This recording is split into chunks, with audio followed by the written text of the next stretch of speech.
They came to us wearing silk and smug smiles. The Council of Nine, towering, serpentine, and ancient. They called themselves the Zerenth Dominion, a species so old they claimed to have watched stars die and be reborn. They stood before the unified human assembly and offered terms. Not peace, no, compliance. They cloaked it in diplomacy, in ritual, in flowery words carved over centuries of arrogance. But the truth was simple. Submit or vanish. Admiral Thorne stood at the edge of the assembly chamber, arms crossed, unreadable as always. His uniform was stark black, worn with pride and silence. He hadn't spoken a word during the entire 2-hour session. He didn't need to. The Council's offer had made one thing painfully clear. They thought humans were weak, negotiators, beggars in iron suits. But Earth never forgot history, not the kind carved into marble or broadcast in parades, the kind buried in graves, soaked in dirt, and etched into bone. When the Zerenth slaughtered the mining outposts in the Ares Belt, not with armies, but with precision strikes on civilian habitats, the message was clear. They weren't trying to conquer us. They wanted to remind us where we stood in their cosmic hierarchy, beneath them. President Halver gave them a polite nod, thanked them for the offer, and gave the usual diplomatic response. Something about taking it back to the Earth Senate. Something about discussion, consensus, blah, blah, blah. The moment the 9 ambassadors slithered out of the hall, Thorne turned and muttered 2 words. Fleet Command. And that was that. No press release, no grand speech, no rallies in the streets or banners waving in the sky, just silence. And then, ships. They left from Titan, Mars, and Earth orbit, one after another, sleek, dark, angular, born of ice, fire, and pressure. Not made for parades, made for punishment. The ISS Retribution led the charge, the crown jewel of the Black Armada. 5 kilometers long, plated in obsidian steel, armed with enough plasma to boil oceans, and at its helm, Thorne himself. No negotiations, no warning. When they exited slipspace above the Zerenth's outer rim station, Zelthar Prime, the Dominion didn't even raise their shields. They were still waiting for an envoy. They got nukes instead. It wasn't just about the war. It was about the message. You take one of ours, we take everything from you. You offer us chains with a diplomatic smile, we send back your ashes with a name etched into them. And so the finest Battlefleet in human history carved its name across the stars. Not in pride, not for conquest, but because they had learned the hard way. Sometimes peace is only possible when one side stops breathing. Thorne sat in the command chair, watching the flames bloom across Zelthar's sky. He didn't flinch. He didn't smile. He just whispered to himself, "Negotiate this." The fires on Zelthar Prime hadn't even died out when the first retaliation message came. A garbled signal shot through with static and laced with venom. The voice that came through the comms was high-pitched, arrogant, like it had never been told no. This act of war will not be tolerated. Earth's aggression will be answered with full military action. The Zerenth Dominion does not bow. Thorne stared at the holoscreen without blinking. He didn't respond. He turned to his XO, Commander Durek, a lean, quiet man who'd served with Thorne for 15 years. Durek didn't need orders. He simply nodded and gave the signal. "Fleet-wide," he said. "Engage blackout protocol." The fleet vanished from scans like ghosts pulled back into the dark. 2 weeks passed. No interviews, no statements, not even a whisper of where the human fleet had gone. The media on Earth screamed for answers. The Galactic Accord condemned the unprovoked violence. The Senate fumbled with statements, trying to downplay what everyone already knew. The Zerenth had made a mistake. A fatal one. They thought they were facing politicians. What they got was Admiral Thorn. The man wasn't born in a palace or a military academy. He'd grown up in the mining colonies of the Martian Belt. His father died in a pressure breach, his mother in a riot when oxygen rations failed. Thorn had survived on instinct, grit, and a cold, bitter understanding of the universe. Nobody gives you peace, you take it, or you bury those who would steal it.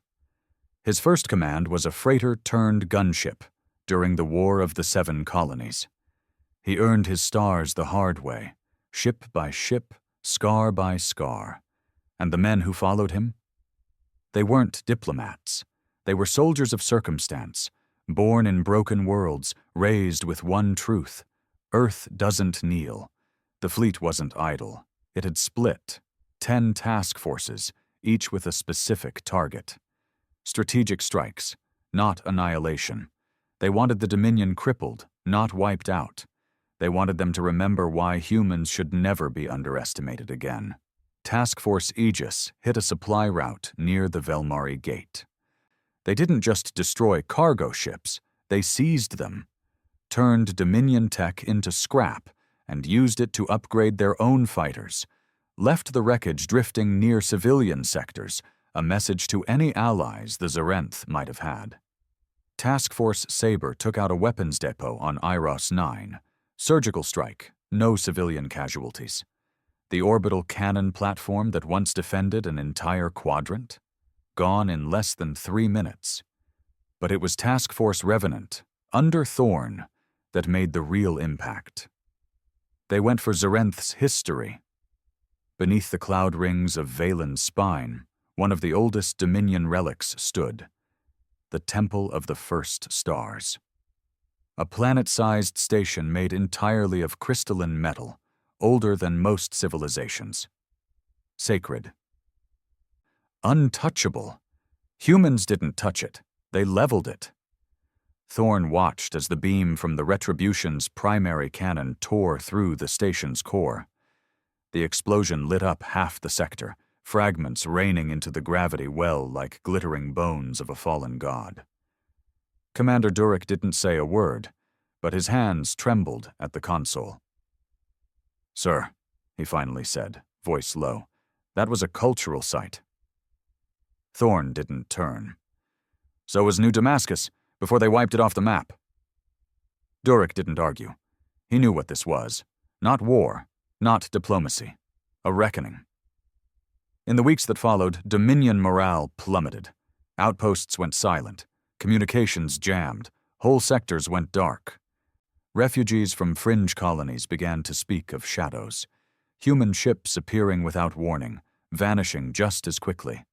Not conquering, not occupying, just breaking things, and always leaving one thing behind.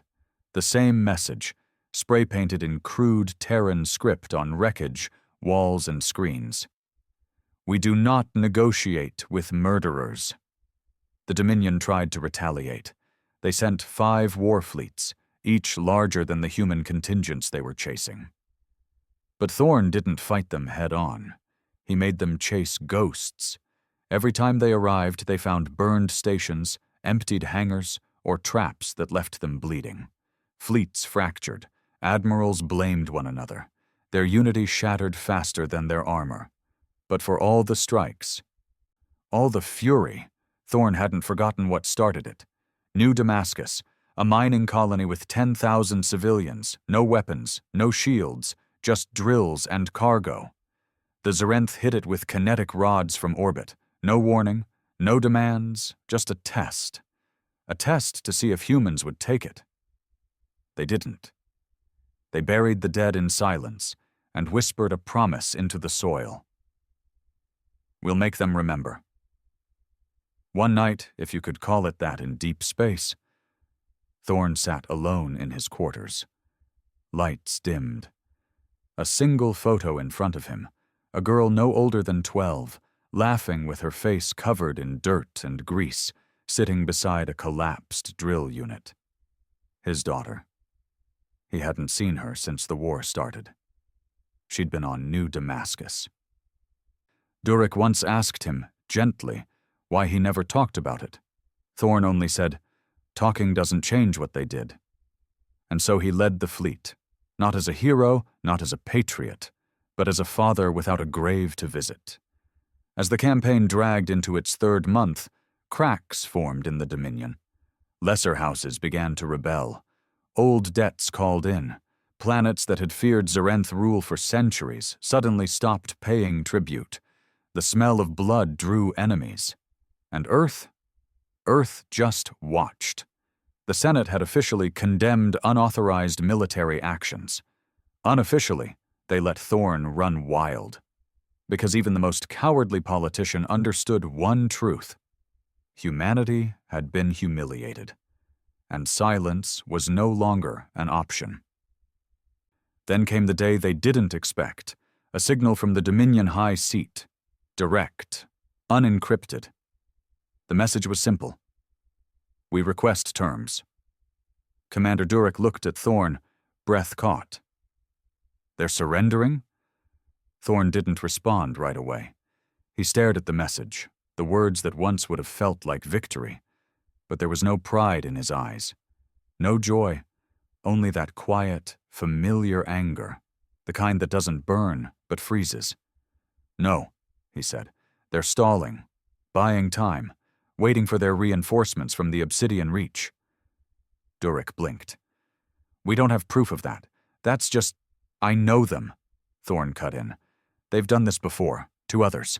Offer peace, delay, then strike with overwhelming force. So what do we do? Thorn stood, walked to the main viewport. Stars stretched out in endless silence. He clenched his jaw. We remind them that when humans say never again, we mean it. The final push began. This time, no subtlety. The Retribution jumped directly into the Zerenth core system, the heart of the Dominion. Dozens of enemy ships scrambled to intercept. Orbital stations powered up, planetary shields ignited, and Thorn gave the order. Engage everything. The battle was chaos. Missiles screamed across the void, carving trails of fire. Plasma bolts punched through shielding like paper. Drones swarmed. Fighters spun in the debris of shattered hulls. Massive ships collided, tearing chunks out of one another. Explosions rolled like thunder in the black. And in the center of it all, the Retribution carved a straight path through the heart of the Dominion. A suicidal run, unless you were Thorn. He didn't care if he came back. He only cared that they remembered, that Earth remembers. 3 hours in, the Dominion flagship, the Ark Zelen, fell. Its remains broke apart like dying embers.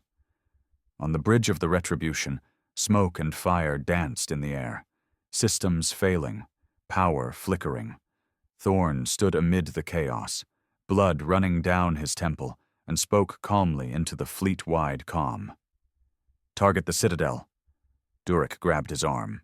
That's a civilian city. Thorn didn't blink.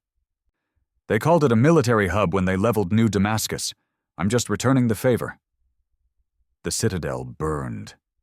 The ashes of the Citadel drifted through space like gray snow. Billions had lived there. Billions. Not all were soldiers. Not all were guilty. But that didn't matter anymore. Thorn hadn't come to make clean kills or strategic statements. He came to end the debate. He came to make the Zerenth stop breathing. For 3 full days after the final strike, the Retribution floated above the wreckage. Damaged, scarred, alive. The enemy wasn't. Inside the ship, the silence was unbearable. The kind of quiet that weighed on your skin. Not relief, not victory, just silence. Commander Durek walked through the ship's dimmed corridors like a man trying to make sense of what he'd just witnessed. He wasn't afraid of Thorn. No one was, not because Thorn was soft, but because fear had no place in a man who already knew what had to be done. But now, even Durek felt something shifting. When he entered the war room, he found Thorn standing over a series of broken Dominion flight logs, hands behind his back, eyes bloodshot but still burning. I counted the escape pods, Durek said quietly. Thorn didn't turn. And? There weren't enough. Still, Thorn said nothing. Durek stepped closer. There were children, Admiral. And so were the ones on New Damascus. You're starting to sound like them. Now Thorn turned. His eyes were tired, jaw set like steel, but his voice didn't rise. He didn't shout. You ever hold someone in your arms while they suffocated because the air scrubbers gave out? Thorn asked. You ever look a mother in the eyes while she's trying to decide which child to give the last oxygen mask to? You ever dig through rubble with your bare hands because you could still hear crying underneath, even though you knew damn well nobody survives an orbital rod? Durek didn't speak. Don't preach to me, Thorn said coldly. Not until you've buried your own blood. Durek lowered his head. Thorn wasn't proud of what he'd done. He wasn't trying to justify it. This wasn't about pride or legacy. This was about making sure no one else ever thought humanity could be pushed again. Back on Earth, the political nightmare was peaking. Every broadcast screamed the same headlines. Admiral Thorn goes rogue. Genocide or justice? Galactic Accord demands answers. Citadel massacre. Has Earth crossed the line? Senators scrambled. Leaders ducked behind bureaucratic shields. Even President Halver, who'd quietly supported the campaign from the start, now publicly distanced herself from the fleet's actions. But none of that mattered. Not to the people. On the streets of New Berlin, on the colony domes of Titan, in the domed cities of Europa, they painted Thorn's name on walls. They lit candles beneath murals of Retribution's silhouette. They held vigils not for the fallen Dominion, but for the ones no one had ever answered for. The masses weren't ashamed of Thorn. They were grateful, but there were those who weren't. From the edge of Dominion space came whispers. The Aurelian Pact, an alliance of species who had once feared the Dominion's expansion, now saw Earth as the bigger threat. They're unhinged, one Aurelian broadcast said. Savage, they claim to protect their own, but what will stop them when someone disagrees with them next? And from deep within the Obsidian Reach, a region so remote even the Dominion had avoided it, something ancient stirred. A fleet, not Zerenth. Worse, the Drakesh conquered, a species Earth had only heard about in myths. Even the Dominion had feared them once. Now, with the balance of power shattered, they moved again. Inside the Retribution, Thorn received a transmission, encrypted, direct, from Earth, the President herself. Her voice was cold, formal. Admiral Thorn, you are ordered to return to Sol System for immediate debriefing. Stand down. Cease all operations. You are hereby relieved of command. The silence after her words was deafening. Thorn didn't answer right away. Durek watched him carefully. The crew in the command center waited, breath caught in their chests. Thorn finally walked to the console. Pressed a button. No. The line went dead. Durek blinked. Sir, I'm not done, Thorn said. Sir, refusing a direct order from the President is... She's not out here. We are. Durek tried again, softer this time. Then what's the plan? Keep fighting? The Dominion is broken. Their capital's gone. The high seat surrendered. What else is there? Thorn looked at the star map, slowly zoomed in on the Obsidian Reach. There's something coming. Durek frowned. From where? I don't know. But I've seen the signs, ghost readings, strange transmissions, ships going dark in the edge systems. He tapped a series of logs, static-heavy recordings, screams, symbols no one recognized, ships torn open like paper. I don't think we were the only ones watching the Dominion fall. 3 days later, confirmation came. The outer colonies stopped transmitting. No warning, No debris. Just silence. Ships sent to investigate vanished too. Not destroyed. Gone. Retribution's intelligence core began picking up gravitational distortions near the edge of charted space. Massive ones, moving fast, like a wave. And then a fragment came through. One of Earth's long-range recon vessels, the ESV Kestrel, managed to broadcast an emergency signal before it disappeared. Only one word made it through. Drakesh. Durek stared at the screen. They're real. Thorn nodded once. And they're coming. There was no time to explain it to Earth, no time to beg for reinforcements. The human fleet was scattered, repairing, recovering. The Senate was still busy arguing about war crimes. So Thorn made a decision. He rerouted the entire Black Armada, what was left of it, toward the Reach. They would intercept the wave before it reached Earth's inner systems. Durek stood with him in the command center. "This is suicide," he said. Thorn nodded.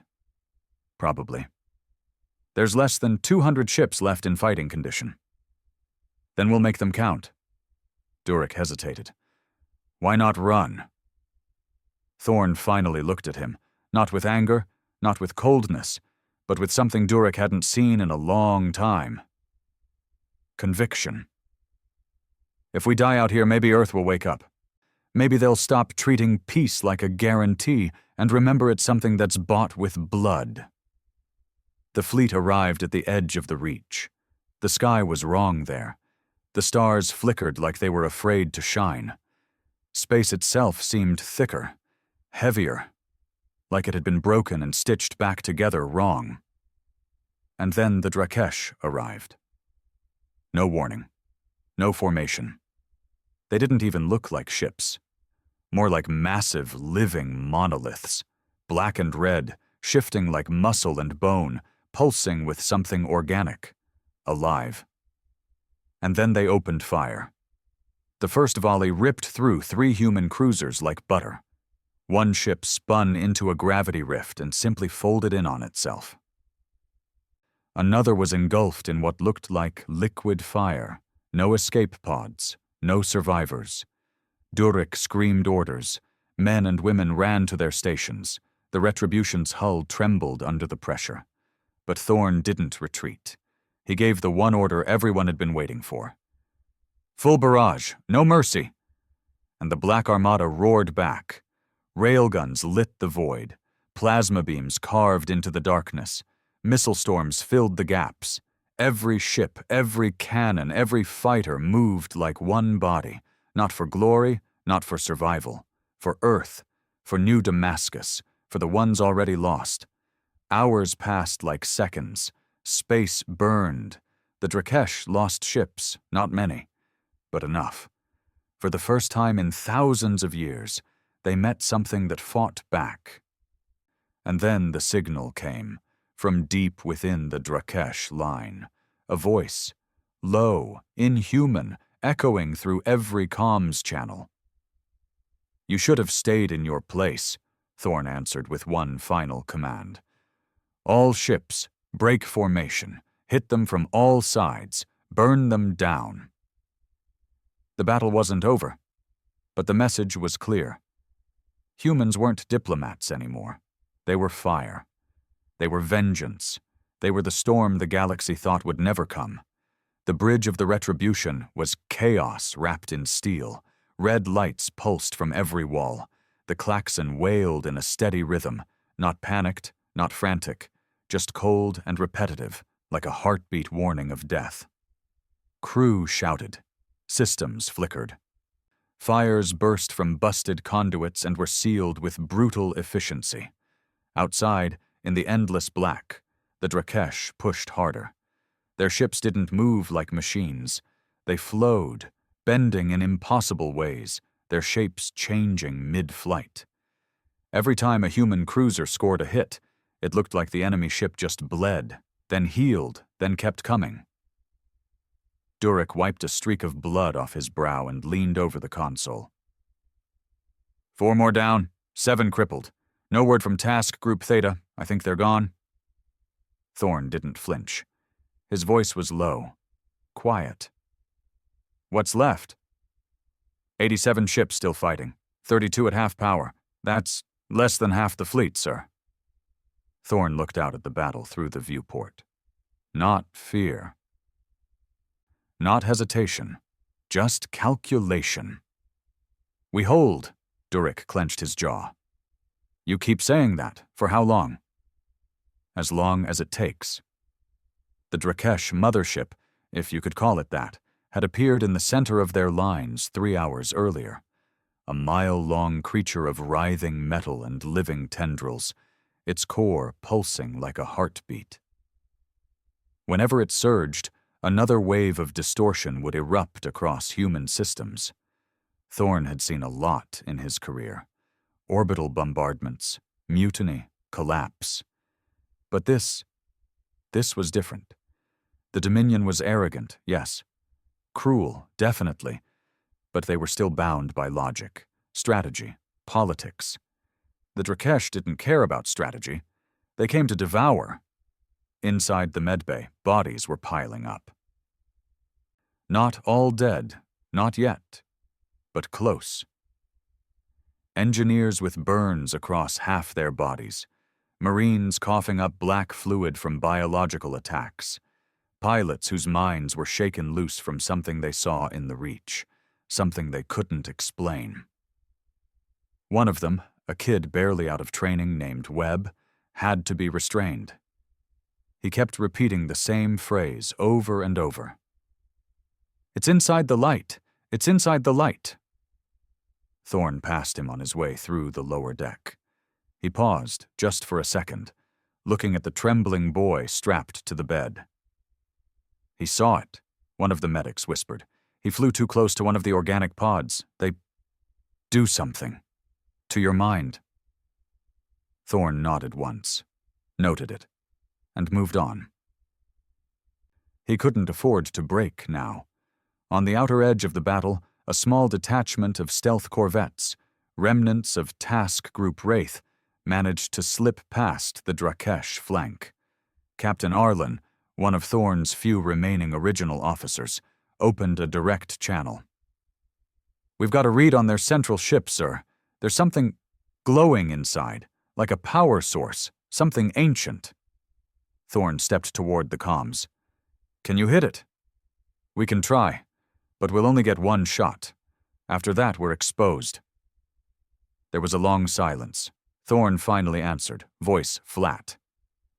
Take the shot. Arlen didn't argue, didn't plead for reinforcements. He just said, for New Damascus. Then the line went silent. 30 minutes later, the shot hit. A concentrated torpedo burst, plasma encased, radiation tipped, a weapon Thorn had personally pushed to have built years ago when no one thought it was needed. It struck the glowing core in the Drakesh mothership's center mass, and for the first time, the enemy screamed. It wasn't mechanical. It wasn't a comm signal. It was raw sound, vibrating through the vacuum in ways that broke the laws of physics. The scream shattered half the retribution sensors. 3 crewmen collapsed, bleeding from the ears. But the ship reeled. It didn't die, but it staggered. On the bridge, Durek stared at the data. We heard it. Thorn leaned over the console. It's bleeding energy, that scream. It must be part of how they communicate. Maybe even how they coordinate. They're linked. So what now? Thorn didn't blink. We cut deeper. He opened the fleet-wide channel, his voice calm, quiet, not inspiring, not theatrical, just final. We've drawn blood. You don't stop when your enemy bleeds. You finish the job. We'll never get another shot like this. So either we die out here, or they do. The fleet answered. The battered remnants of the Black Armada surged forward, not in tight formation, not in clean waves, but like wolves, each ship hunting for a soft spot in the chaos. Frigates rammed larger Drakesh creatures. Destroyers dumped their final fuel cells into the engines for one last charge. Fighters flew in suicide runs just to buy seconds. Every second bought meant another salvo from the Retribution, another railgun round through alien bone, another missile detonated inside living flesh. And still, the Drakesh fought back. Even wounded, they were stronger, older, faster. But they'd never fought like this before. They'd never fought humans with nothing left to lose. Inside the command center, alarms blared. "Starboard wing's gone," someone shouted. "Hull breach on decks 9 through 12. The Retribution groaned. Thorn gripped the rail. "Seal the decks. Purge if necessary." Durek turned. "There are still men down there." "We don't hold this line. It doesn't matter. Seal it." Durek hesitated, then nodded. The decks were purged, 100 more dead, but the ship kept moving. Then came the critical moment. The mothership's core began to pulse erratically, like it was panicking, trying to stabilize. Thorn saw it, knew the pattern. It was preparing to jump. "They're going to retreat," he muttered. Durek looked at him. "Isn't that a good thing?" "No," Thorn said. "They'll come back, with more, with worse. We don't get second chances with things like this." He looked around the bridge, took a deep breath. "Prepare for forward ram." The room went dead silent. Durek stepped forward, face pale. "Sir, that's suicide." "I know. Your orders. I didn't come this far to let this thing crawl back into the dark." He looked around at his crew. "You don't have to stay. Anyone who wants to jump ship, now's the time. Get to the escape pods. That's an order." Not one man moved. The Retribution turned. Its engines flared red, its nose aimed straight at the Drakesh mothership's exposed heart. Everything else fell away. The screams, the alarms, the blood. Thorn stood straight, hands behind his back, eyes forward, and whispered one last time, "For New Damascus." The collision wasn't clean. It wasn't cinematic. It was brutal. The Retribution tore through the Drakesh mothership like a bullet through wet bone. Explosions rippled across both hulls. Organic matter and human steel tore into one another. Fire bloomed in the void. Then the core ruptured. A blast of light, black, red, and violet, expanded outward like a dying star. And then, silence. Hours passed. The battlefield was still. Wreckage drifted. No sign of the mothership. No trace of the Retribution. But the rest of the Drakesh? They were gone, vanished, retreated, dead. No one could say for sure, but they were no longer devouring colonies, no longer jamming signals, no longer ripping ships apart in silence, and the human fleet? Broken, bleeding, but alive. Back on Earth, the headlines changed. Thorn missing, presumed dead. Battlefleet Retribution sacrificed to stop alien menace. From war criminal to savior, the admiral who held the line. Monuments were raised, statues built, schoolchildren recited his name. But there were no medals for Thorn, no parades. He never came home, just a black box recovered weeks later, floating among the wreckage. Inside it, a single message, 5 words. Don't let them come back. The universe doesn't pause for dead men. Not even men like Admiral Thorn. 3 months after the Retribution tore through the heart of the Drakesh mothership and vanished into radioactive silence, the galaxy resumed its slow spin. Trade routes reopened. Refugee colonies returned to flickering life. New leaders stepped forward, most wearing medals they didn't earn, giving speeches they didn't believe. The Galactic Accord called it a miracle, a triumph of unity against a common threat. But Earth knew the truth. It wasn't unity that had saved them. It was vengeance. Pure, unfiltered, unapologetic vengeance. In the polished halls of the Earth Senate, the story changed faster than the blood dried. At first, Thorn was a rogue, a butcher, a man who cost Earth its diplomatic standing.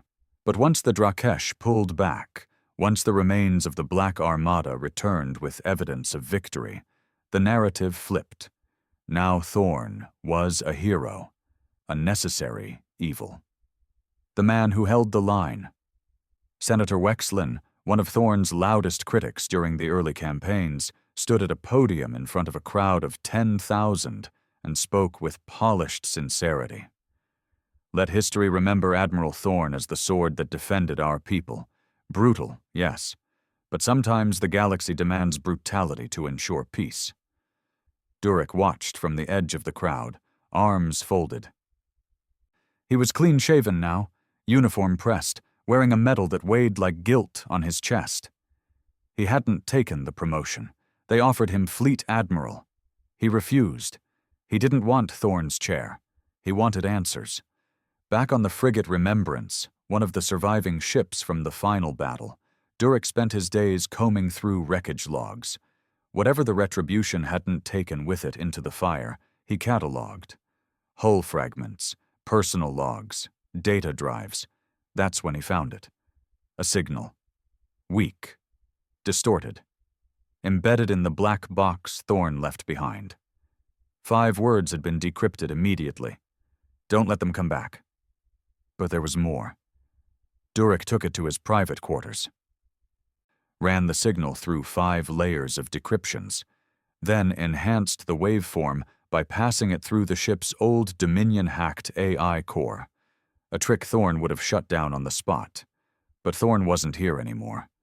The voice that came through the final file was unmistakable. Thorn, but he sounded off, slower, weary, as if he was speaking from far away, not just in distance, but in time. If this message reaches Earth, I'm likely dead. That was always the plan. But if you're hearing this, then I failed. I didn't stop them. Not really. The Drakesh aren't just a species. They're a system, a weapon, something older than any of us can understand. I've seen the inside of their command core. It wasn't just biological, it was familiar. A pause, a deep breath. They were using Terran code, Earth encryption patterns, from 30 years ago. Durek sat straight, heart pounding. Someone, somewhere, has been feeding them, helping them grow. Maybe it was the Dominion, maybe not. But someone wanted this war. The recording fizzled, the last sentence barely audible through static. Watch the Senate, watch the Reach. Then silence. Durek didn't sleep that night. He sat in his chair, boots planted, the recording playing over and over. Terran code, in the Drakesh systems. It didn't make sense. The Reach was deep space hell, barely charted, full of anomalies, black holes, and ancient wrecks. The Dominion had ignored it for centuries. And now it was central to everything? Durek didn't believe in ghosts, but he believed in war. In the ugly side of war. The backroom deals, the weapons contracts, the clean suits who never bled but always profited. And Thorn? Thorn had always warned him. There's no such thing as a clean war, Durek. There's just cleaner lies. A week later, the Senate held a closed-door session. Only high-clearance military personnel were invited. Durek was one of them. The room was carved from lunar stone, soundproof, encrypted, no broadcasting equipment. Just old-fashioned chairs, files, and people who played with the fates of worlds. President Halver was there. So was Wexlin. And a man Durek didn't recognize. Tall, expressionless, suit tailored with impossible precision. The president stood first. We now know the Drakesh threat is neutralized. Our forces under Admiral Thorn bought us that peace, but we must discuss what comes next. Durek raised a hand. What about the signal? They looked at him. Halver frowned. What signal? Durek didn't flinch. The one Thorn left.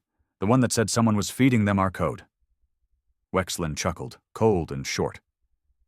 There's no evidence of that. Durek slid a data chip across the table. There is now. They didn't even touch it. The suit in the corner finally spoke. Voice smooth, polished, like he'd rehearsed every syllable 100 times. You were a good officer, Commander. Brave, loyal. Let's not ruin that with conspiracy theories. Durek narrowed his eyes. Who are you? The man smiled thinly. A servant of peace. Durek stood. You fed them, didn't you? You fed the Drakesh. Let them grow. Gave them Dominion data, Earth data, all of it, just to trigger the war. No one denied it, not directly. Halver only sighed. Earth needed unity. The Dominion had divided us for too long. A common enemy was necessary. Durek laughed. Once. Bitter. So we lit the match, blamed the galaxy, and sent Thorn to clean it up. Wexlin folded his hands. And he succeeded. The suit nodded. And now, Earth leads. Durek walked out of the chamber that night with a target painted on his back, and Thorn's words echoing in his head. Don't let them come back. They weren't just about the Drakesh. They were about us, about the rot inside Earth, the quiet betrayal, the price of power. Months passed. The public never saw the full message. Thorn became a legend, a myth, a symbol for whatever each person needed him to be. For some, a monster. For others, a savior. But Durek knew the truth. The war wasn't over. It had just changed shapes, and the fire that Thorn started, it still burned. Durek didn't return to Earth after the Senate hearing. He was scheduled to. His name was on the itinerary. His ship, a sleek diplomatic cruiser, even launched toward orbit for the broadcast feeds to track. But the man never boarded. By the time the Senate realized he was gone, the remembrance had already vanished from all systems. No transponder signal, no flight logs, no comms. Vanished into the belt systems beyond Jupiter like a ghost, which is exactly what he intended. Because ghosts can't be killed. In the asteroid field near Saros 5, a forgotten mining colony lay abandoned since the Dominion Wars. Half the structures were collapsed. The air filtration system barely held together with rust and glue. Power was intermittent, lightless, cold. Perfect. It wasn't a base, not yet, but it would be. Durek stood in the old comms tower, coat heavy with frost, staring down at the shattered domes and blacked-out buildings below. The place was dead. Everyone believed that. He intended to keep it that way. Because he wasn't building a rebellion for the cameras, he was building one to win. The first to arrive was Captain Arlen. Somehow she'd survived the suicide run near the Drakesh mothership. Her ship had limped into the Carillon ice fields, floating there for weeks until a salvage rig found them. Half her crew was dead, the rest barely breathing. She shouldn't have been walking. But when she stepped off the shuttle into Saros 5's atmosphere, she stood straight, shoulders square, as if she were walking onto the battlefield again. She didn't ask questions. She just said, "What do you need?" Durek only nodded. The truth! Next came 2 engineers from the Black Armada, a pair of grizzled techs who had personally worked under Thorn during the final weeks. One of them, Toma, was the one who'd recovered the plasma distortion logs, the data proving that the Drakesh tech had been mixed with Earth origin code. The other, Keeley, had been part of the AI Countermeasures Division. She'd seen Dominion virus signatures rewritten in Terran formatting, almost identical to the stealth systems used in Earth's own recon ships. It wasn't just conspiracy anymore. It was evidence. By the end of the month, Durek had 12 loyalists, 12 men and women who had served in the fire, buried friends in hull breaches, bled on the decks of dying ships. None of them wanted fame. None of them were interested in becoming figureheads. They just wanted one thing: answers.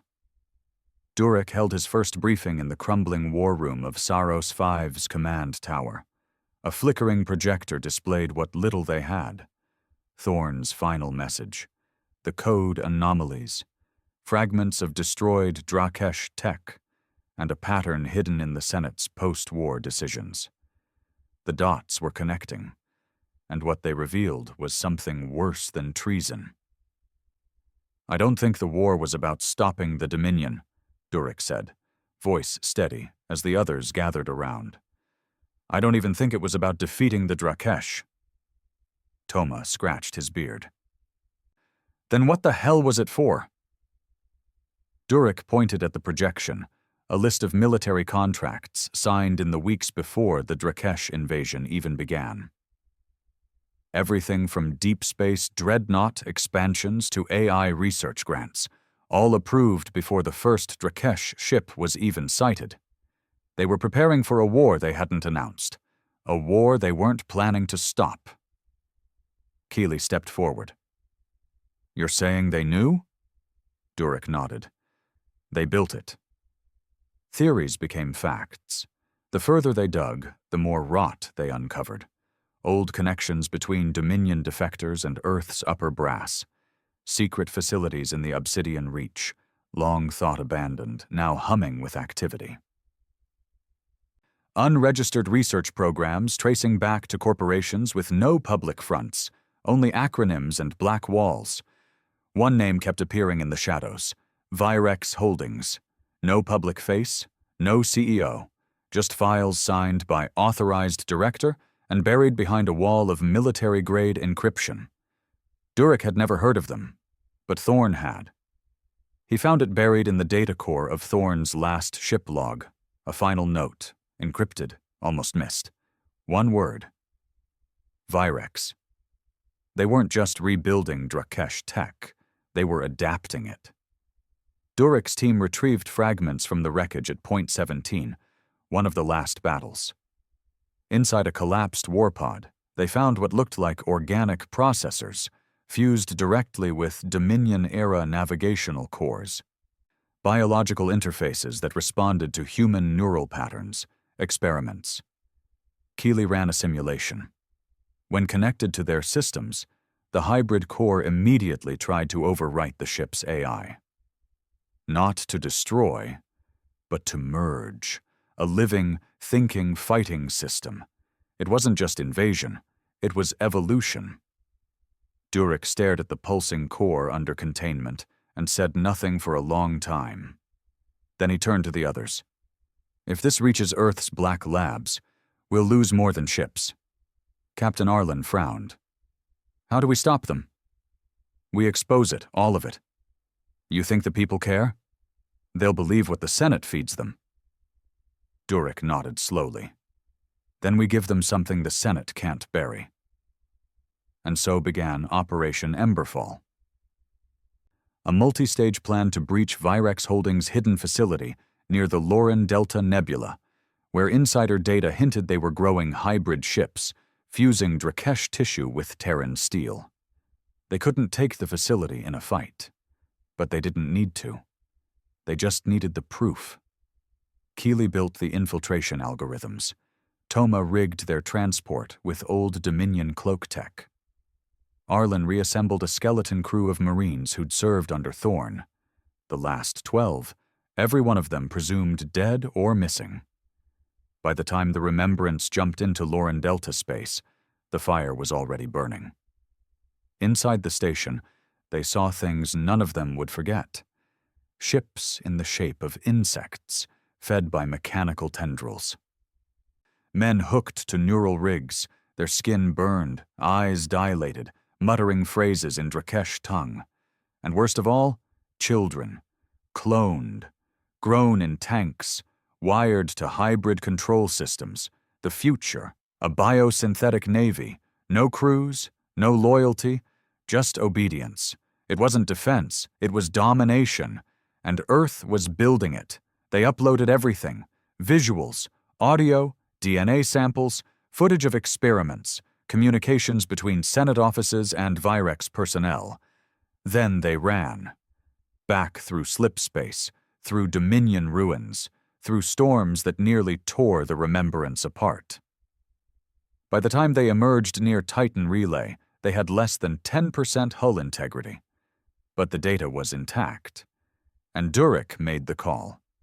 Public leak. No negotiations. No blackmail. He sent it directly to every independent news node, every rogue AI collective, every free world broadcasting satellite. And when the file went live, the galaxy stopped breathing.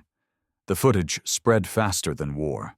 Earth's alliances fractured overnight. Protests burned in the streets. Senators fled. President Halver went silent. Virex Holdings purged their facilities. But it was too late, because now everyone knew. Durek didn't return to Earth. He didn't need to. He'd already done what Thorn couldn't. He cut the rot out. But he didn't do it for glory. He did it because he still heard Thorn's voice at night. Still saw that last message burned into his mind. Don't let them come back. But deep in the Obsidian Reach, in a facility that hadn't been listed on any map, someone watched the fallout unfold. Not shocked, not panicked, just smiling. A man in a suit, perfectly pressed, poured himself a drink and looked at the monitor. One of the hybrid cores pulsed in containment. Another message blinked onto the screen. A single file name. Thorn. X. He raised his glass. To Phase 2, he whispered, and drank. The file was labeled Thorn. X. It wasn't military standard. No encryption, no access lock, just a black box icon floating in a secure Virex terminal deep within the Obsidian Reach. The kind of place that didn't exist on any map. No doors, no windows, just steel, silence, and secrets. The man in the suit, the same one from the Senate hearing, leaned closer, his reflection caught in the screen. For months they'd buried Thorn's legacy, controlled the narrative, deleted files, rewrote records, declared him a tragic hero who burned too brightly. They had erased him. But this file had just appeared, on its own. He hovered a finger over the console, then hesitated. The words at the top of the file had changed. Command received, awaiting I. He blinked. Awaiting I?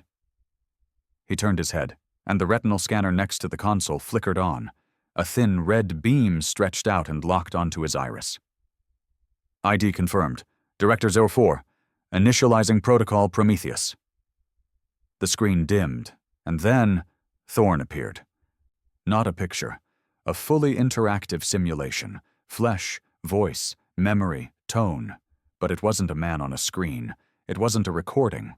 It was alive, a replica so real it made the director's skin crawl. The digital Thorn sat in a command chair, uniform intact, eyes cold. His voice echoed with familiar steel. If you're watching this, then your leash finally slipped. You killed me once. That was your first mistake. Letting me come back? That'll be your last. The simulation leaned forward. Let me show you what you buried. Back on Saros 5, Durek stood in the remains of the command tower, staring at the chaos he'd unleashed. The public leak of Project Emberfall had torn Earth's alliances to pieces.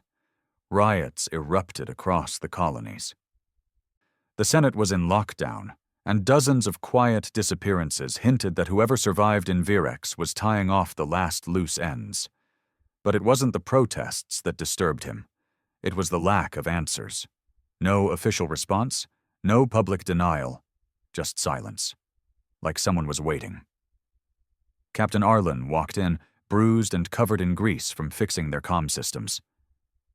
We've got another signal, she said. From Earth? She shook her head. Worse. The signal was fragmented, laced with old Drakesh distortion, but the base encryption was Terran. Keeley worked for 2 hours to clean it up, and what came through chilled every person in the room. It was Thorn. Not a message, not a log, but a live signal. "Impossible," Toma whispered. "He died. The ship went down. The entire goddamn retribution burned." Durek stared at the screen. Thorn looked pale, thinner, like a ghost barely clinging to the edges of his form. But it was him, and his voice hadn't changed. "Durek, you need to listen. They found it. The seed. They think they're building weapons, but it's building them." Static crackled. The screen flickered. The Drakesh weren't the enemy. They were the response. We're the infection, and they were the cure. The signal died. It didn't make sense. None of it did. But Durek knew two things with absolute certainty. One, Thorn was alive. Two, whatever was coming next was worse than anything they'd already survived. They traced the signal. It had bounced through 7 relay buoys, 3 dead systems, and a Dominion-era listening post that should have been space dust. The endpoint? Naros Station. A black site so deep in the reach it wasn't even listed on Virex's internal servers. Thorn had mentioned it once, long ago, in passing.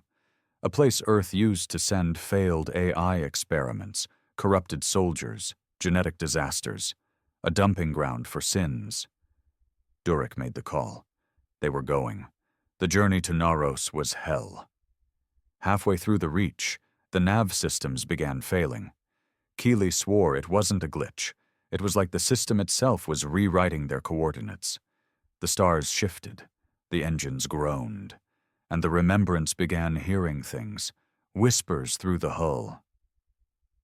Static that sounded like screaming. Shadows moving across the viewport when no one was there. Toma nearly cracked. He tried to eject himself in the medbay, mumbling about eyes inside his head. They had to restrain him. By the time they reached Naros, only 8 of them were still functional.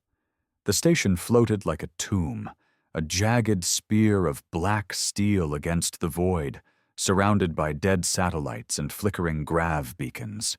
No docking permissions, no automated defense grid, just a single blinking light on the main hangar bay, like it was waiting. Inside, the walls bled. Not literally, but that's how it felt. Organic matter fused with metal, veins pulsing through support beams, echoes of movement in the dark. Keeley checked her scanner.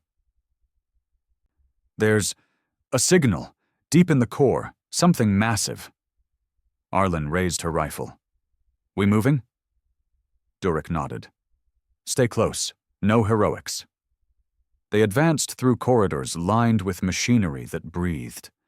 Durek wasn't sure what was worse, the fact that it was alive, or the fact that it wasn't attacking, like it recognized them. In the core chamber they found him. Admiral Thorn. Half his body was mechanical. Burn scars covered his face. Tubes ran from his spine into the wall behind him, plugged directly into the station itself. He looked up, smiled. "About time." Durek stepped forward, heart frozen in his chest. "Admiral, how the hell?" "I didn't die," Thorn said quietly. "I transferred." He tapped the wall. "This station isn't a dump. It's a failsafe, built by the first generation after the Exodus War. They knew what Earth might become, so they left something behind." He gestured to the glowing mass at the center of the chamber, a swirling orb of red-black energy, pulsing like a heartbeat. The seed, a neural core, a thinking weapon, not Drakesh, not Terran, something older, something we never should have touched. Keeley stared at it. "It's alive," Thorn nodded. "It showed me the truth. The Drakesh weren't invaders. They were symptoms, reactions, defense mechanisms. The real threat isn't them." He looked at Durek. "It's us." Durek clenched his fists. "I didn't come all this way for prophecy." Thorn stepped forward. "You came because you knew something was wrong. You saw what Virex was building, What the Senate was covering up. You followed the blood trail. He pointed to the seed. It ends here. Keeley stepped forward. What happens if they get this thing? Thorne's face darkened. They become gods, or worse. He tapped a panel on the wall. And they're already close. Back on Earth, the director sat alone in a sealed chamber. He watched the red light on his console pulse, in rhythm with something far away. Prometheus link active. He smiled. You always were a stubborn bastard, Thorne. He pulled a key from around his neck, old-fashioned, physical, untraceable, and inserted it into the console. The screen changed. Phase 3. Initiation.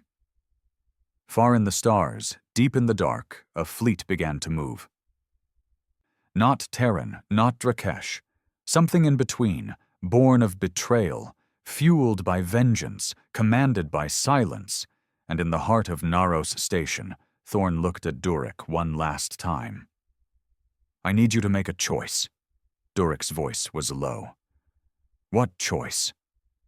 Thorne's eyes burned. Whether we end this, or become it.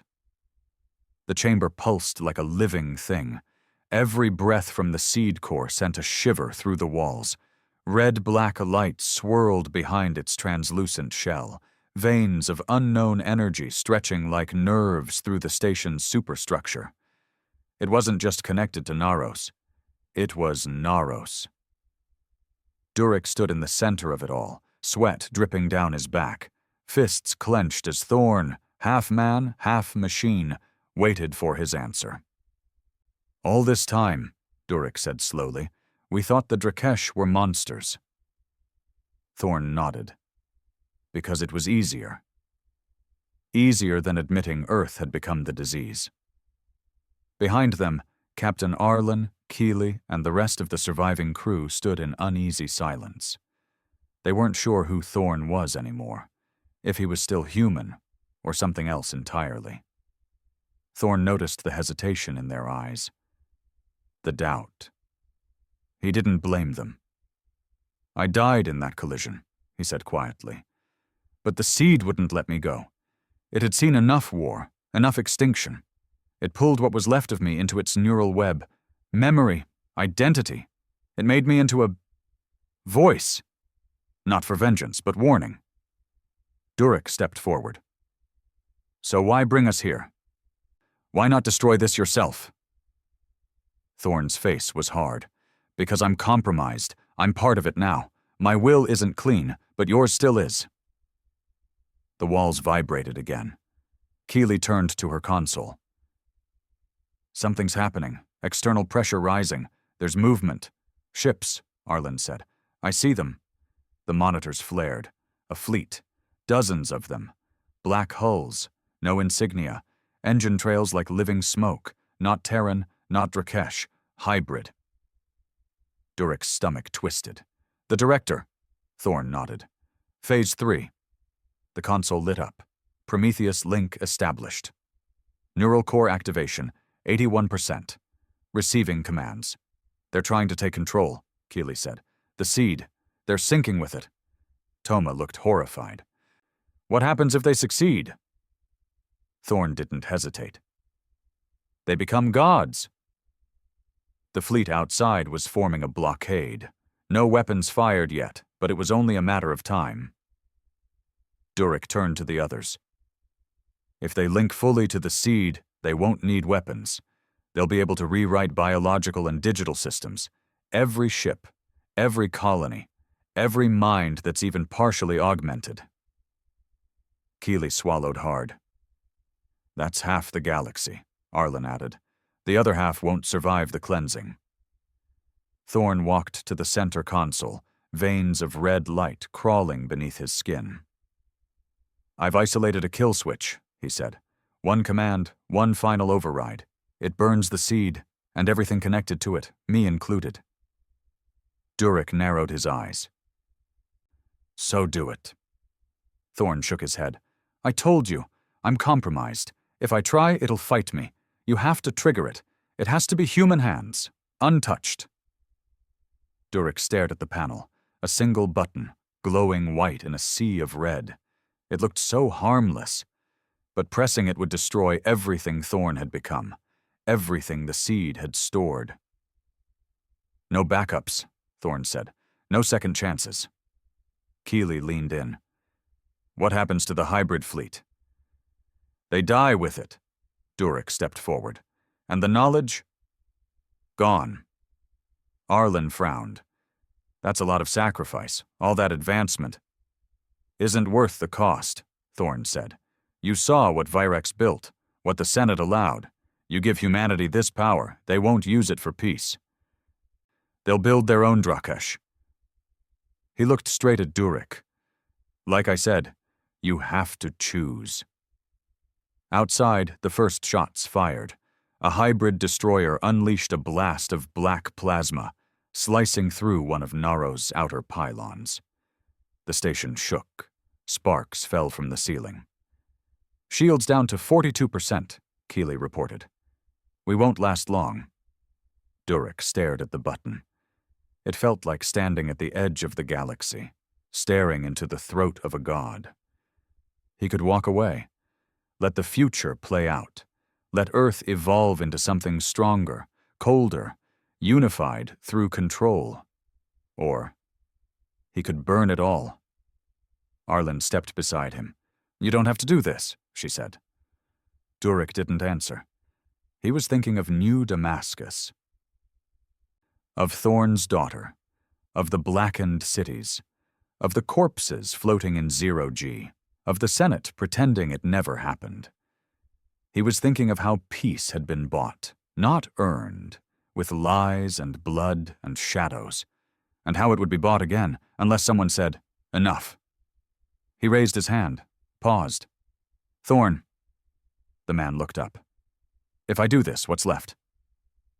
Thorn didn't smile, he didn't plead.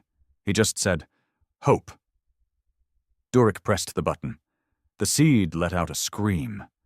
It wasn't audible, not in any traditional sense, but it vibrated through bone, through steel, through thought. Every person in that chamber dropped to their knees, clutching their heads. Light filled the room. Black light, red light, ancient light. The walls cracked. The veins burst. The entire station began to collapse in on itself, not exploding, but imploding, as if reality itself was being eaten from within. Outside, the hybrid fleet reacted. Ships froze mid-movement, engines sputtered, and then silence. One by one, they died. Not in fire, in disconnection, like puppets with cut strings. Inside the core, Thorn was the last to speak. His voice was fading, barely a whisper. "You made the right choice." Durek stumbled forward. "You'll die here." Thorn smiled. Not bitter, not angry. "Good." His body began to dissolve, pixel by pixel, thread by thread. "I was never supposed to survive. I was just the sword." His final words were almost lost in the roar of light. "Make sure no one picks it up again." And then he was gone. The team escaped in a crippled shuttle, barely clearing Naros orbit before the station collapsed into a singularity of light and sound. They watched it from afar, a dark star imploding, taking with it every trace of the seed, the core, the rot, and Thorn. Back on Earth, the fallout was immediate. Without the seed, Virex's infrastructure collapsed. Without the hybrid fleet, the power grab failed. The Senate fractured. And in the chaos that followed, the truth finally came out. All of it. From New Damascus to Emberfall, from Drakesh betrayal to Earth's complicity. The galaxy burned with truth. And then it began to heal. Durek never returned to public life. He didn't want parades or medals. He retired to a dust-covered outpost on Titan, running hydro systems for colonists who had no idea who he really was. Keeley joined a research ship, one that promised no weapons contracts. Arlen disappeared into deep space. Rumor said she became a pirate hunter, or a smuggler, or both. But the name Thorn lived on. Not in textbooks, not in monuments, in warnings. And every few years, a strange signal would whisper through the old relays. Not a message, not a command, just 5 words, over and over. Don't let them come back.